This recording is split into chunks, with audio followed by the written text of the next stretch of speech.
My name is Madge, and my beautiful refugee is Peggy. They say a rescue is what she really is, a term I never quite embraced. It's not that I extricated her by the scruff of her neck from the ravaging sea or a raging building fire. She's more of a refugee, assisted by devoted helpers in her flight from an apathetic, hazardous world, Alabama, so she could start a safe, productive new life here with me, Madge. Peggy has turned out a bigger than anticipated gem of 90 some pounds. Some people I meet on a walk are confused after I've given our names. Which one is Madge? Which one is Peggy? They may ask days later, even though we don't look in the least alike, as some owner and canine inexplicably do. Except maybe on a windy day, my hair can technically look as frizzy as her fur. My ex wouldn't let me have a dog. Also, what he said is that I have a devious side, maybe because I kept needling him to weed out bad habits, such as clipping his toenails in the living room for me to step on like a grenade. But that's a different story, and now we're exes. The first thing I got a year and a half ago after the split was consummated was the sweetheart of a shelter pet from the South. Hello, everyone. My name is Sarah Edmonds. I'm the editor-in-chief of For Page and Screen magazine. I'm here today with Hart Vetter, author of My Devious Side that we had the pleasure of publishing in our ninth issue. Thank you so much for being with me today. Much thanks for having me. I find this podcast really neat since it gives insights how other writers approach things and what gets ideas going.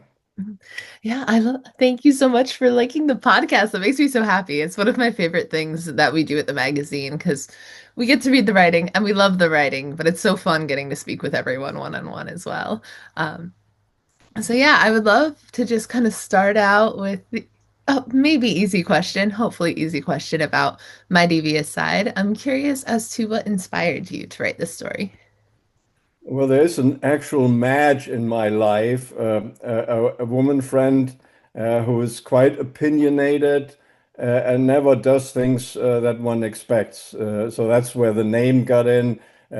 Some of the traits have nothing to do with her, and I get many of my ideas on dog walks. And I live in Nyack, New York. It's a beautiful walking area, and I've seen quite often on walks where people keep their cars idle, running, and I thought, oh, gee, if somebody snuck in and moved the car just a little bit, maybe that would teach them a lesson to turn off the engine while they are not in the car.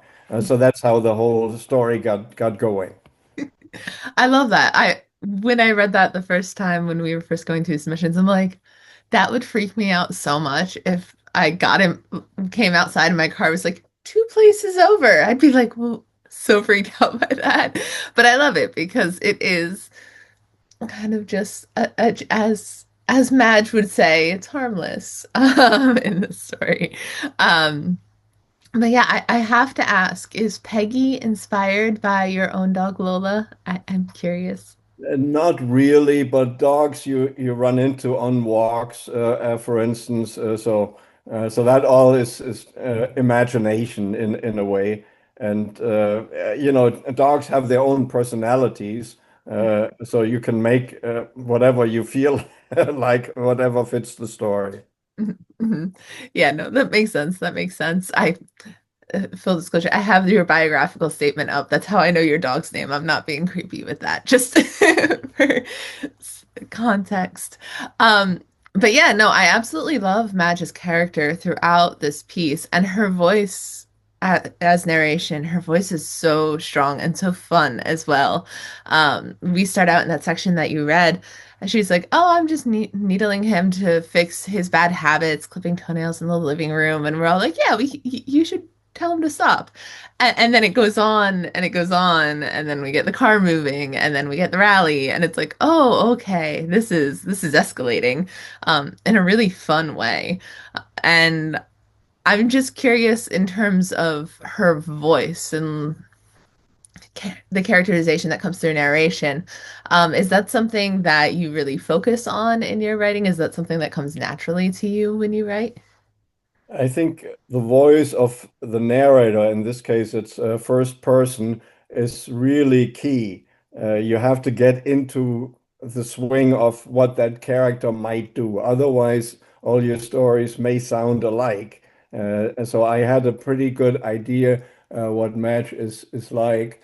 And as I mentioned, I think in the bio, I extended the story into a screenplay, which is why I thought it's a perfect fit, hopefully, for Page and Screen magazine. And the screenplay basically builds on the scene that is laid out in this short story.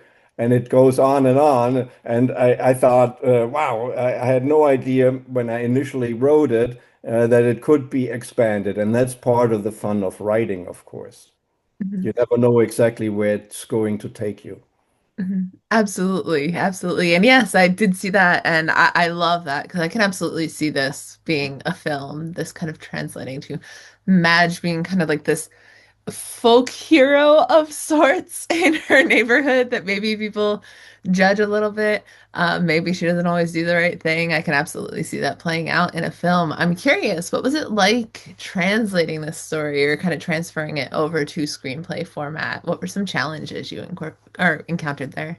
Yeah, you have to keep things pretty succinct in the screenplay. Keep your dialogue fairly brief. I've written a few prior screenplays, so I'm familiar with the formatting, etc. I've also had screenplays professionally evaluated just to make sure I get things the way they are supposed to read. And this story eventually, there's a character near the end of this short story uh, who, a young man who has an interaction with Madge, who becomes kind of a folk hero, as you said. And he recognizes her because she is forced to flee upstate. There's some radicals who may go after her. So she's upstate, and then there's an interaction between the young man and Madge, who's older, let's face it, and the whole screenplay I wound up turning into an homage of Harold and Maude of sorts, a movie that I really liked very much when I grew up. It was just a classic by Hal Ashby. I don't know if you're familiar with it. Mhm. Mhm. I am. It's a good film for sure.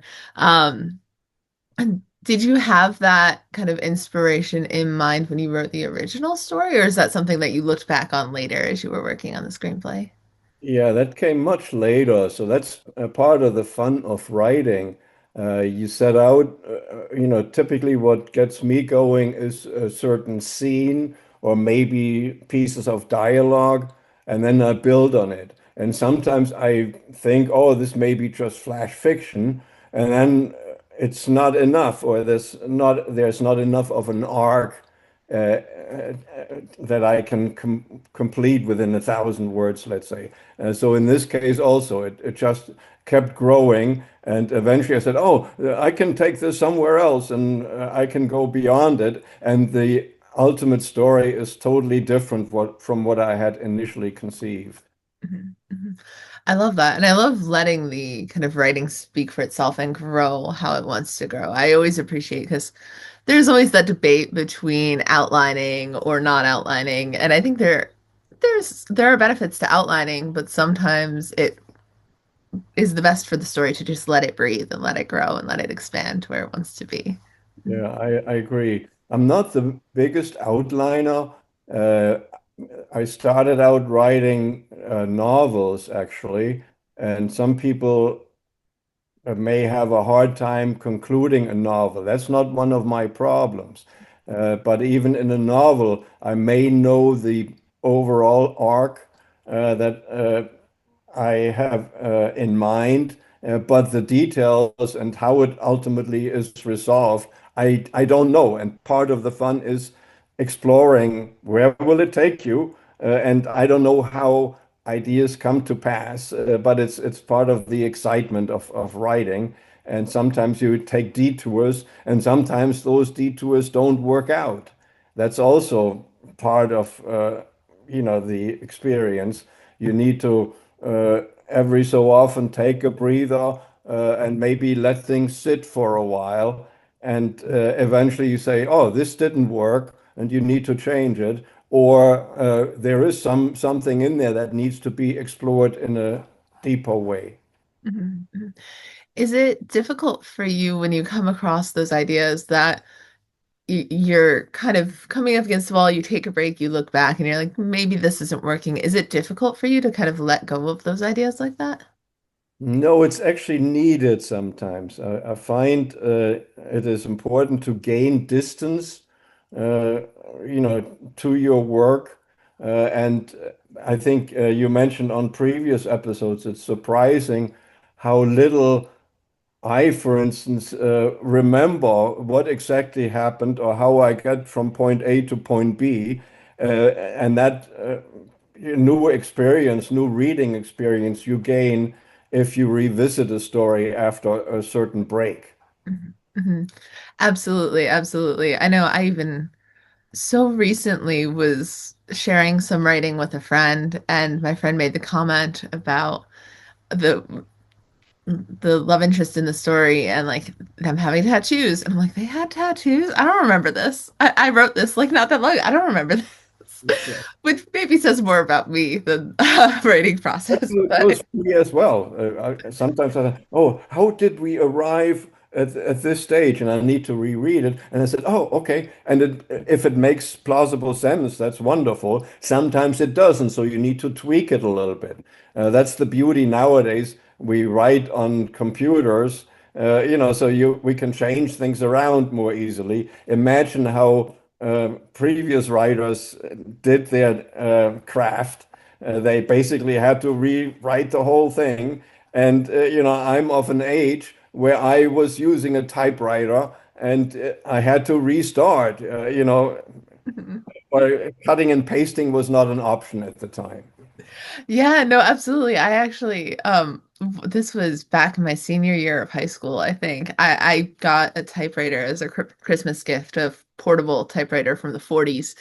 And I'm like, I'm gonna write an essay on it for class. And yeah, it was a different experience. There was much more care put into, am I actually typing everything correctly? And do I have it planned out and written by hand first before we go and kind of transcribe it, just to make sure it's correct?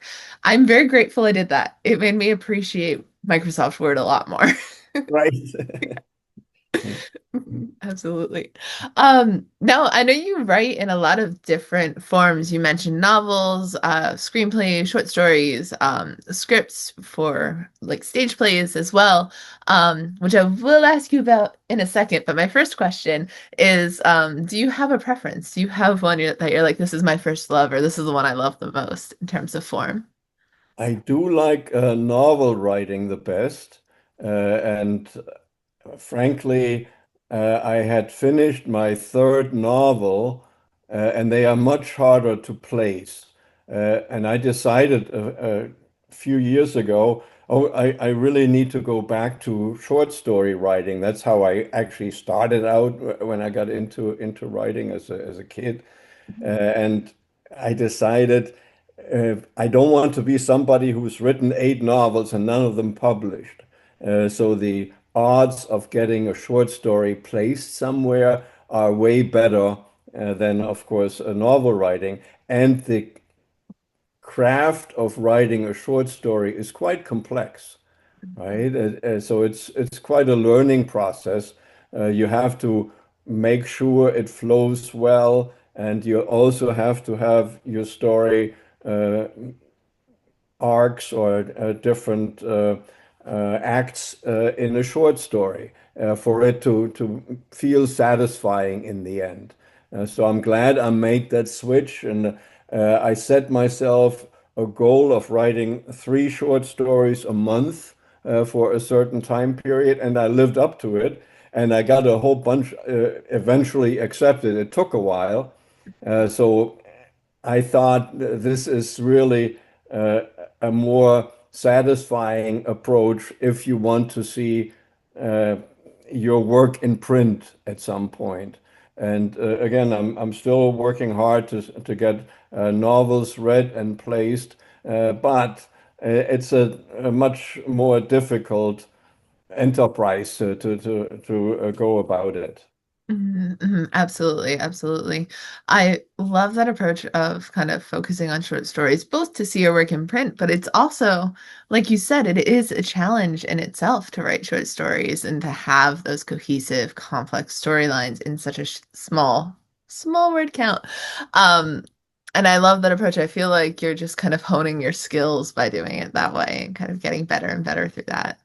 And at the time, I didn't even know, flash fiction is generally under 1,000 words. And I did a few flash fiction pieces. They are really hard to do. And often I set out writing a story and I don't quite know, is it going to be 500 words, 1,000 words, and then sometimes it grows. I've had the opposite experience as well, where a piece I wrote was about 3,000 words, and it seemed to be too much, and I edited it down to under 1,000 words, and it made so much more sense. It was more satisfying, and I wouldn't remember anymore what all I cut out. But the final story was really terrific, and I sent it in this particular case to a journal, and within 12 hours the guy came back. Oh, this is brilliant! I love it.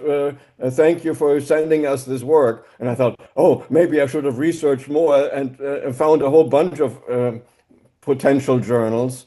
But it worked, and the longer piece would never have gotten this type of a reaction. Mhm. That's amazing. Yeah, flash fiction is so difficult. It is not, I do not succeed at flash fiction. I'm not good at it personally.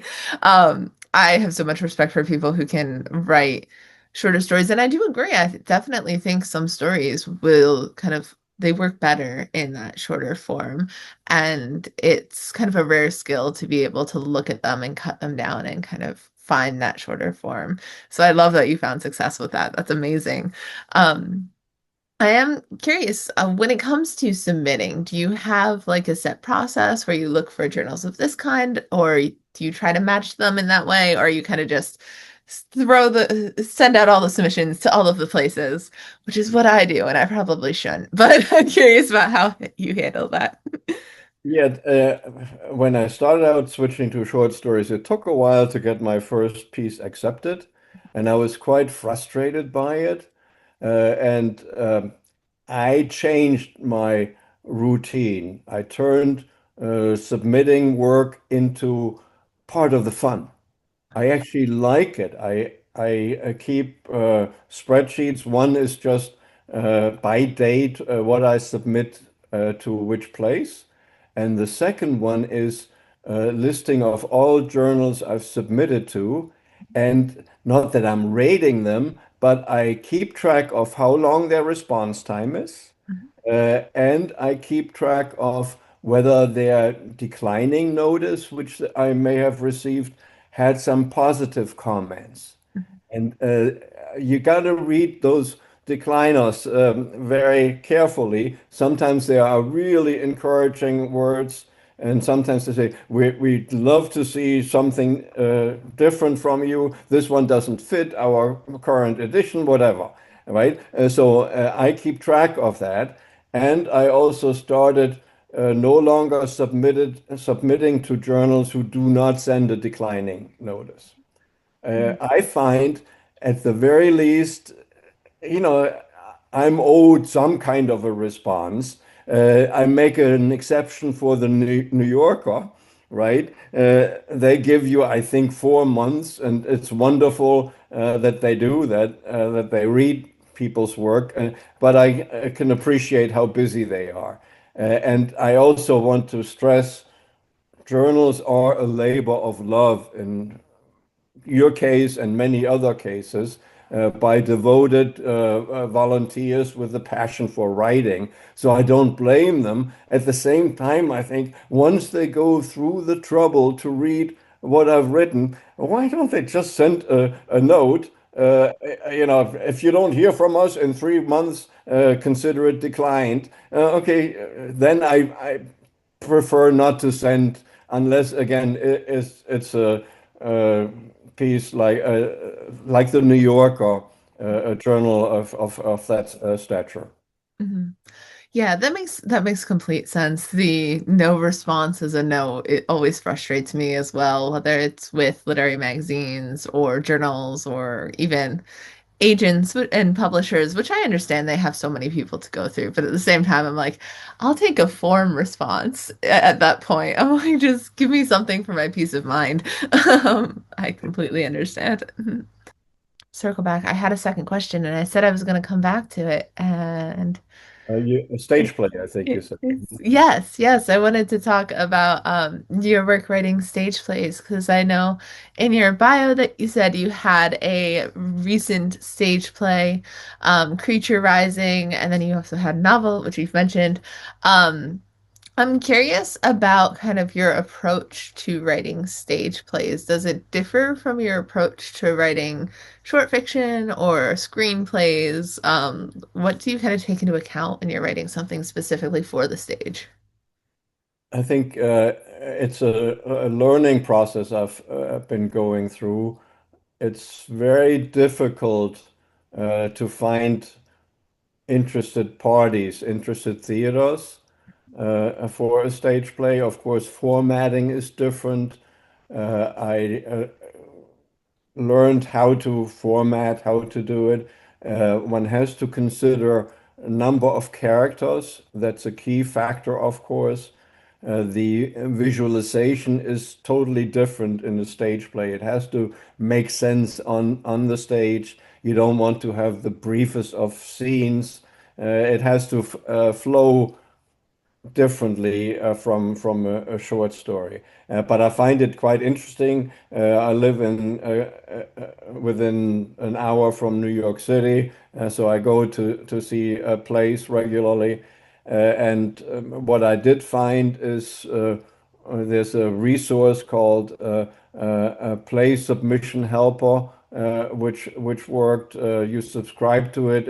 It's very minimal of an expense, but that helps get the names and contacts of theaters that may be looking for a place. I forgot to mention for the submission process uh, on, regarding short stories, I find Authors Published to be a wonderful resource, uh, free of charge, and they give you terrific advice.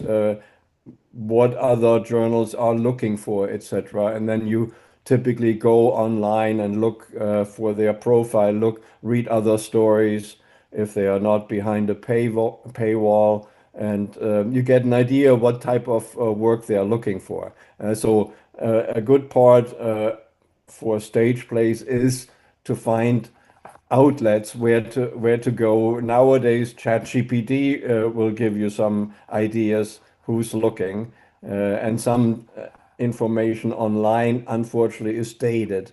So you're not always getting up to the minute information or accurate information for that matter. Mhm, mhm. Yeah, absolutely. Those are both amazing resources. You are the second person I've spoken to this summer who has mentioned Play Submission Helper. I've not heard of it before, so that's good to know that it's out there and helping people. Right. Screenplays are much harder to place. I have not found a good way. Back in the 90s, I had a couple of screenplays that were reviewed actually by a famous director. It didn't get any place, but it seemed to be easier at the time to find somebody to look at your work.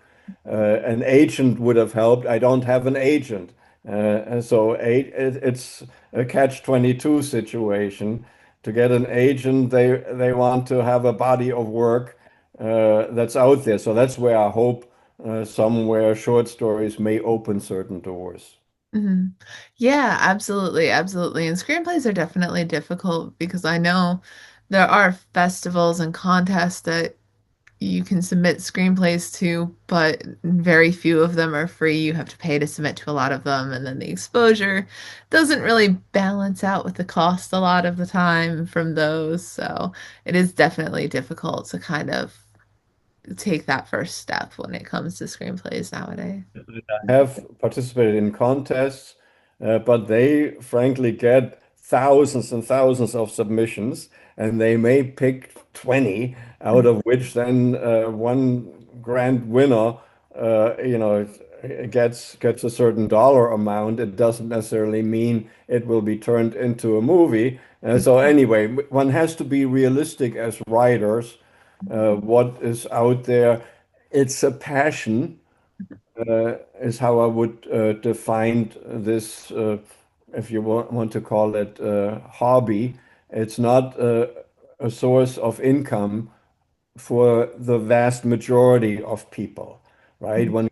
Can get into teaching, one can do lots of things, but the big break as a novelist is not very likely to happen in anyone's case. Yeah, yeah, the unfortunate reality, but we do it for the love of the craft, so it's worth it. Absolutely. So I'm curious about kind of to backtrack a tiny bit. I'd love to know kind of how you got started in writing. What made you want to pursue this as kind of hobby, lifestyle, all of the things? Yeah, I grew up in Germany, as you may recognize from my accent. I came here as a young man, so never got rid of the accent. And I was probably around 10 or 12 when I all of a sudden tried to write episodes for a TV series at the time. And nobody in my family and my mother's side had a rather large family. Nobody, no relative is into writing. So I'm the only one. I have no idea where that started. So, but that's how I got interested. Then I did little comics, drawings, and all kinds of things, and it stayed with me all my life. I did write short stories at the time, and I actually found a bunch of them, and they were really crap. Uh, with today's eyes. But anyway, that's how the whole process started. And I got into writing novels really in my late teens. And some I don't have them anymore, but I thought they were valid. They were interesting efforts, and it never left me. Uh, I took a career in international business. I traveled all over the world, and my habit was on long flights never to watch movies. I was writing. I would sit there and write or read. And sometimes, those flights to Asia could be 15 hours, and I would write for hours on the flight. And that was longhand. And later on, I would transcribe it into my laptop. So it was always something that stayed with me all my life. And it's a hobby. That's how I look at it. But it's a wonderful occupation of brain space. I could be just passively watching things. Not that there's anything wrong with it, but I think it's really a wonderful experience to see. Wow, this is an interesting story, and certain things may be wrong with it that need tweaking, but it's a terrific experience when something works in the end, or you feel it works. Mhm, mhm. Absolutely. There really is no kind of better feeling than just writing something, looking back at it, and being like, that was actually really great and actually works really well. I love that feeling 100%. Um, Do you think that your travels then kind of influenced your writing? Not so much the that you got time to write on the plane, but the actual experience of seeing all of those places. Do you feel like that influenced your writing at all? Yeah, absolutely. I mean, your background plays into what you write. I certainly believe so. It had an impact, and some settings are influenced by places I've seen. So it's always good to have some firsthand experience, and then work it into a new story. The stories keep coming. And I find that is one source of impulses. Mhm. Absolutely. I love that. And when it comes to kind of what you write on a regular basis, do you find yourself kind of returning to similar themes, or do you like experimenting in terms of genre, in terms of content? Where do you kind of gravitate towards in that way? Yeah, there is maybe a common denominator. Uh, I went through a divorce 5 years ago, so human interaction, and as we had with Madge, she'd gone through a divorce, so sometimes those topics come up. I'm not much into genre per se. I would never be able to write a romance or horror or sci-fi or uh, anything like that. Cyberpunk, I probably don't even know what it is. Magical realism, not really my story. But I find that world building is part of a story because you basically look at the surrounding of your characters and have you build their world according to what fits the story. So I do find the backdrop is in a way world building, but I'm not unfortunately into genre. Certain pieces I find very interesting, so I'm not against it, but it's not something that I feel comfortable writing myself. And I know certain pieces are extremely possible, certain genres are extremely popular right now. But that's just not my thing, and I don't want to get into something that doesn't come natural to me. Mhm. That makes sense. That absolutely makes sense. I don't think I could ever write cyberpunk either. It's not my forte. Um, so I completely understand that. But I love what you said about world building because so many people think of world building as, oh, let's quite literally create this fantasy world and come up with rules and magic systems, all of these fantasy sci-fi things. But like you said, world building is a part of all writing. It's a part of literary fiction and kind of contemporary fiction as well. Um, and you said you kind of start with character and then kind of figure out how the world will interact with them that way. Um, do you have any kind of tips or tricks that you might recommend when it comes to someone world building for literary fiction? Well, I think as you mentioned before, having been to certain parts of the world helps to set a background in some cases. And in general, my stories tend to be realistic. Ideally, what I set out to do, it's a situation that seems fairly normal, and then it gyrates into something that may be unexpected because we don't want a story to be stale or boring. You do need influences that all of a sudden gyrate into some suspense, and the reader, most readers want to feel a certain uh, wonder how will this resolve a certain question, and you don't want it to be totally routine. So that's where the world building, may add to a layer of suspense. I like it to be subtle, and all of a sudden people realize, oh, I didn't. have any idea this is where we wind up.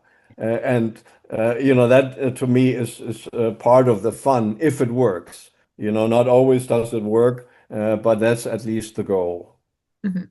Absolutely, absolutely. And kind of coming to terms with the fact that sometimes it doesn't work is like you were saying before earlier in the conversation, it's a learning curve. It's sometimes good to like pause and recognize that, but absolutely celebrate those times where it's like, yeah, that clicked and that worked and that's gonna get somebody. Absolutely. I love that feeling. Amazing, amazing. So when it comes to writing and kind of you were talking earlier, I know I'm jumping around a lot. I apologize for that. But you were talking earlier about kind of the learning curve of writing things for the stage and kind of you started or you wrote screenplays in the past and then learned to go to novels and or I'm sorry, comics and kind of TV screenplays, novels, short fiction. I'm trying to remember the order of which you outlined that. Um, when it comes to kind of entering a new form, where do you go to kind of get that knowledge and learn? Do you go to online resources? Do you have people that you work with to kind of figure things out? How do you learn the form, so to speak? Yeah, it's typically nowadays it's fairly easy online, and that mostly involves formatting. I'm part of a writers guild, or I'm a member of a writers guild, and they have open auctions where I placed the winning bid, let's say, to get professional review of my work, and that was extremely helpful. And their input for screenplays, including there was an uh, editor for Amazon who read my whole one of my novels, and he gave me terrific advice, and he was very, very complimentary in terms of the story. And I thought this was extremely helpful. I also belong to a writers group about 8 to 10 people who review work every month, and we submit 1,600 to 2,000 words maximum, and that feedback is extremely valuable. You get people, you know, they cushion it in nice words, but they also give you close advice, what works in their opinion, what doesn't. Of course, as a writer, we have to ultimately make the choice, but I find that type of response and feedback extremely valuable to see, does it make sense? Is it really working for the reader? Because as writers, it's a solitary job, right? We don't have a neutral opinion as far as our work goes. So it's very important to uh, seek outside resources, and that you can find online. You really need to do interpersonal interaction, and I find that to be very helpful. I Mhm. also have done a bunch of open mics where you read uh, maybe 5 minutes of a story. And I'm similar to you. I think you're an introvert. You don't like public speaking a whole lot. Same here. But I learned to live with it. And you rehearse a story. And it was wonderful to see how people react. And often, sometimes they laugh at places you didn't expect. And what you thought would be the biggest a response or laugh, it doesn't happen, right? So it's very important to see interpersonal reaction, you know, live on stage. I found that to be very helpful. Mhm. Yeah, I love that. And I love that perspective for short stories specifically because I feel like so many people, when they think of open mic nights, they think of poetry, or if they think of like getting that live reaction, they think of stage. like performance. But for short stories, that can really be invaluable, especially if you're working with flash fiction or shorter pieces, just to get like, how is this landing? How is this playing? How will people receive it? I love that perspective. I don't think anyone's ever told me they have that approach before, and I love it. I am curious, you mentioned the writing group. Oh, I was like, I had a question earlier, trying to remember it. Um, how do you kind of go through and decide what feedback to act on and what to kind of acknowledge and move past when you're getting all of that commentary from your writing group? How do you go through and pick and choose there? Yeah, take lots of notes when people critique your work, and some of it is very factual. Sometimes it tells me that I didn't make clear what my character's motivation was, uh, and I need to revisit that and make it clearer to people. Because let's face it, as writers, we spend a lot of time with our work, but as readers, certain parts of sentences may not register, and we need to make it easier for the reader to follow. I have a habit of reading a piece of work twice, you know, to give also some qualified or more or less qualified response.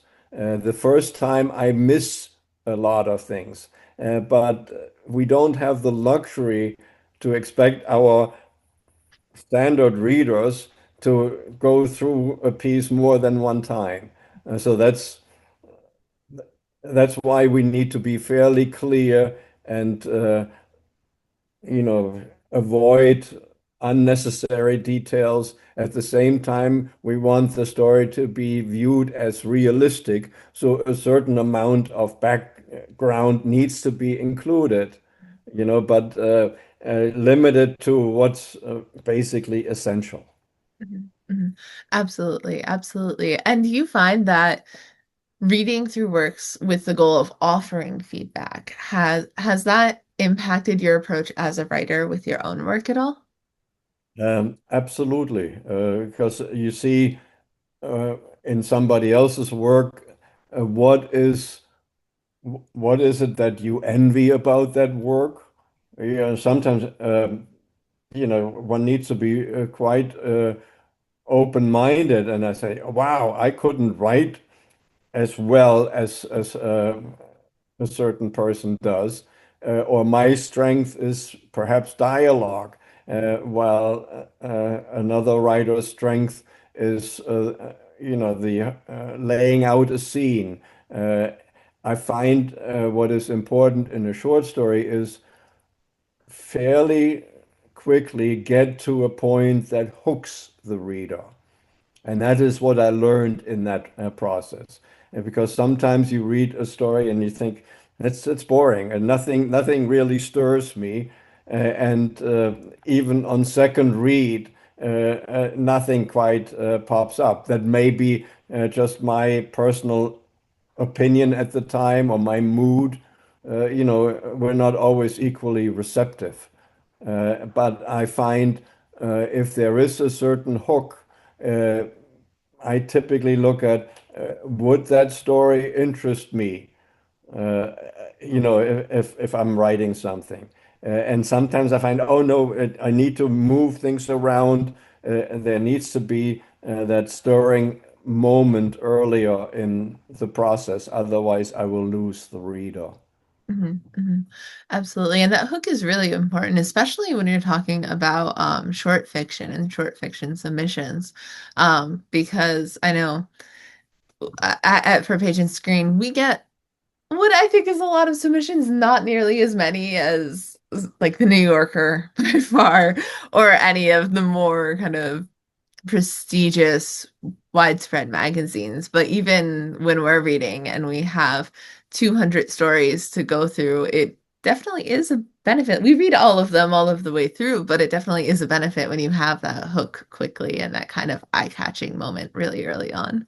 I was going to ask you, I was Yeah. really curious how the process works at a fine journal such as For Page and Screen magazine. Do one of you read the story, and if it moves on to the next level, let's say, and do all of you read it, or how does it typically work? Yeah, we actually all read every story. When we first opened, we had a larger editorial team, and we were considering kind of splitting it up with these people specialize in the scripts and screenplays, and these people specialize in fiction. That has not happened. Our editorial team is currently me and Tori Bissonette.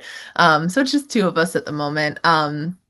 We're looking to expand, so if anybody wants to join our team, let me know. But yeah, we both read the stories all the way through. We have a little spreadsheet where we kind of vote yes, no, maybe, and then we have comments on why and what we're thinking and our thought process. And from there, we kind of whittle it down. We like to cap our issues at around 15 pieces. So unfortunately, oftentimes a lot of the maybe stories end up being no's just for the sake of space. Um, and sometimes Tori and I will disagree because we do have different editorial tastes. Her tastes lean a little more literary, mine lean a little more towards like campy genre fiction. I am a huge fan of like campy horror and all of that. So our tastes are a little bit different there. Um, and so, what we'll usually do is we'll vote everything that we align on. We'll send out those emails. And then, when it comes to the things we disagree on, we both kind of take a look again. I technically as editor in chief, I've been in the magazine 1 year longer than Tori, so I technically have veto power in that regard. So I'll try to go through all of the ones we disagree on, and I'll see, okay, well, I can see what she's thinking with this. We'll say yes to this. Or if there's one I said yes to and she writes out concerns, I'm like, okay, I can see those concerns. So we'll end up saying no to it because it's kind of back and forth there. But it's actually very, very simple and very straightforward. We kind of just read all of them once we have all of them, which is unfortunately why our process takes so long because we like to compare them all against each other rather than doing kind of reading throughout and sending out responses throughout the process. But we're hoping to get better at that. But we do have a very long response time, and we're aware of that. But it's a lot of work, right? I mean, Mhm. that's as writers, I don't worry anymore when a response comes in, unless it's excessively long. But some journals tell you right away it may take us 6 months to review, and I'm in the process of submitting novels and a short story collection. And there they often tell you right away it may take 8 months until we get back. And that's how it is. So I note in my spreadsheet when I send it, and then I don't worry about it anymore. Uh, Mhm. Even if you follow up after 8 months, most likely it's going to be a decline. Uh, so that's for let's say short story collections or a novel submission. Mhm. Yeah, absolutely, absolutely. And I believe we have on our website how long our reading period is. If not, I need to add it, but I think it's there. But I do kind of, if anyone listens to these interviews, I've said it once or twice, I think. A secret for our magazine is if you submit closer to the end of our submission period, you'll get a shorter wait time. Just because if you submit at the beginning, you're gonna have to wait until we go through all of them. You submit at the end, we're already going through them. So it's a little trick if you don't want to wait too long for our response. Um, but yeah, no, absolutely. It is a long response time, and we don't mind if people follow up. We've had people follow up with us before, and we're like, yeah, we're still looking at it. Usually, if you don't hear back from us, it just means we're still looking at it because we do respond to everything. Um, if we don't respond to someone, that means it got lost in our inbox, which is more of a tech issue than an we don't respond to you issue.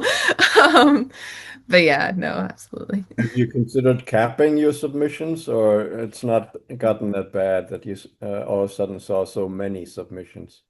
Yeah, we're not there yet. I think we definitely will if our submissions grow past a certain point. I think our most this past the one we're reading for right now is probably our most I'm trying to figure out the right way to phrase this. The issue we're reading for now has the largest number of submissions we've ever received, and I think it's right around 200 or just shy of 200 pieces, which is still completely reasonable for both of us within our schedule and what the time we have for it. But definitely, if it does continue to expand, we might end up capping submissions. That's actually why we don't accept poetry is exclusively because we would not be able to read the number of submissions that come through if we accepted poetry. We both love it, but we won't have time for that on top of it. Mhm.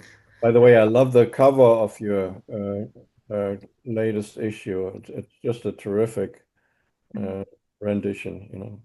Oh, thank you. Thank you. Yeah, yeah. Rachel, our usual cover designer, was unable to do a cover for us this time around, so we kind of had to go hunting a little bit.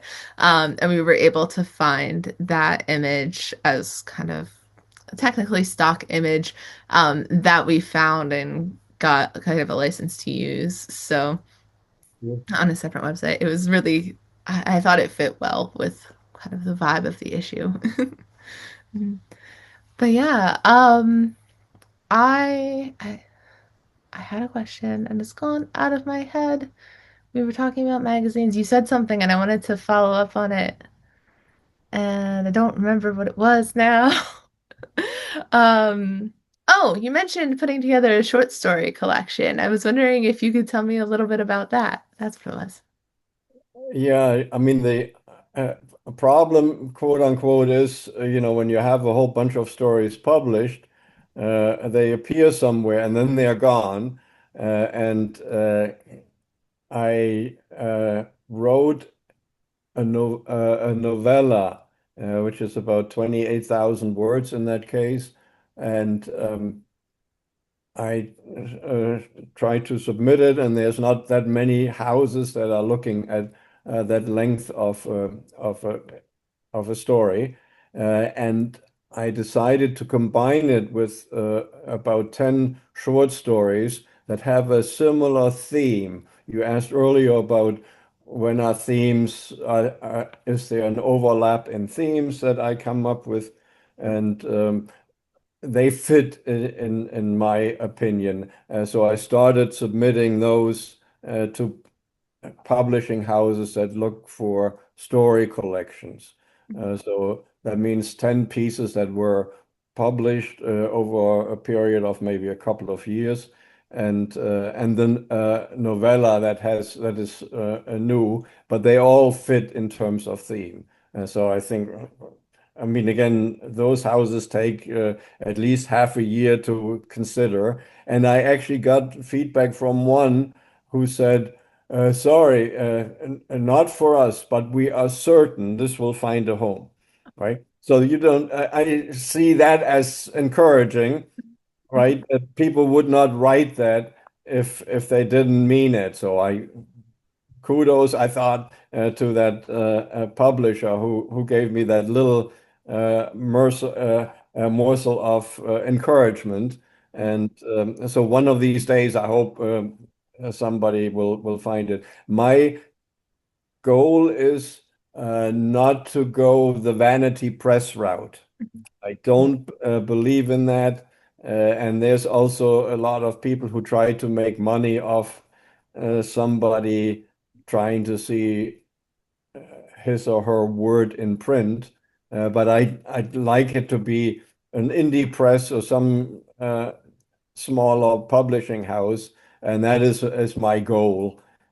So Vanity Press is not it for me, at least. Mhm. I'm not knocking it. People have different needs, but it won't work for me. Mhm. Absolutely. I totally understand that. Have you heard of 30 West Publishing House? Yeah, I've actually submitted to them. Yeah, I was going to recommend them because I know they are currently looking for novellas, I believe, at the moment. So, okay. Yeah, I don't think I did the novella, so I take a look at them again. That's Yeah. very important also to keep track. I typically sign on to newsletters from journals because I find those to be helpful. You know, they give you sometimes windows for submissions and they give you all kinds of feedback. So I would recommend that to writers. Sign on to newsletters. My other recommendation is um, initially I submitted to a lot of contests and you wind up spending quite a bit of money. The typical entry fee is $20 and for a short story. And those journals may get several thousand submissions, and the grand prize may be as little as $1,000. So again, I don't blame them. It's certainly a money source, an income source. At the same time, the odds are highly against the individual writer.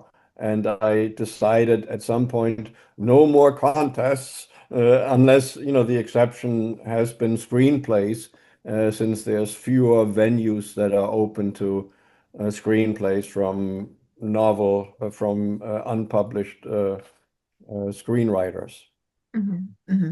Yeah, no, I completely understand. I have always had kind of mixed feelings about contests because I'm like, it would be amazing to win one, but also, what are the odds of winning one? And do you want to spend the money on that? So yeah, I totally understand. I wanted to see if there was anything that we haven't talked about that you would like to talk about first. Well, I think we pretty much covered what came to mind. One thing, a habit of mine, I'm not big on prompts. I've gone to writers groups, uh, and prompts are not my thing per se. So they work well for others. If I'm given 10 minutes to write something about a certain prompt, I'm not good at that. So I decided that's not it. However, sometimes journals will give you themes, what they are looking for when it comes to their next issue. And with such themes, I may review what stories do I have that can fit into that topic, for instance. So I've done that and I've gotten published by tweaking a little bit a story that I already had to meet that topic of interest for a certain journal. But again, prompts are not working as far as I'm concerned. So you don't have to accept everything that's out there to get ideas for new stories. I find my ideas come fairly easily, and I write down. I have a note uh, uh, in my on my computer where I put all new story ideas and every so often when I seem to run dry I go back, okay, maybe this one I can work on right now. Yeah, I love that because I feel like there are definitely times where like I'll come up with story ideas and then I'll already be working on something. So I'm like, I don't have time for these things. So having kind of that back catalog, it can be really helpful for sure. Yeah, yeah, awesome. So I guess my second to last question is kind of an easy one. Is there a way that our listeners can find you, find your work if they want to check out some of your other stories outside of the one in For Page and Screen? Because we're assuming they've already read that. But any other places they can find you?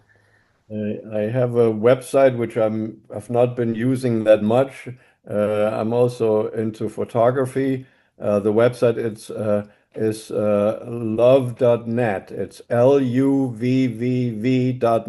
So three V's. And it was born uh, by my interest in uh, photography. And I do have a section there on writing, and I put many of my short stories on there as links. Amazing. And I'll be sure to put that website into the description of the video so that they can click on it and they can find it easily. Perfect. I think that brings me to my last question that I ask everyone, and everyone is probably sick of hearing it. But if you could give one piece of advice to other writers out there or people who want to start writing, what advice would you give? I think it's important to find your voice, to keep doing what you like, to read a lot and get inspired by other people's work, and be patient. I find sometimes I'm not in the mood to write, and that's okay. You know, you cannot force it. But then when I have an inspiration, have an idea, it's important make time when you can to pursue it and write down whatever comes to mind, and don't worry about is it all going to look great. You will go through this and you will straighten it out, whatever needs improvement. But it's important to let the flow happen when you feel inspired. I love that. Amazing advice. Thank you so much for that advice and for being here with me today. It's been really, really great to talk with you. You enjoyed it very much and keep up the good work. Thank you.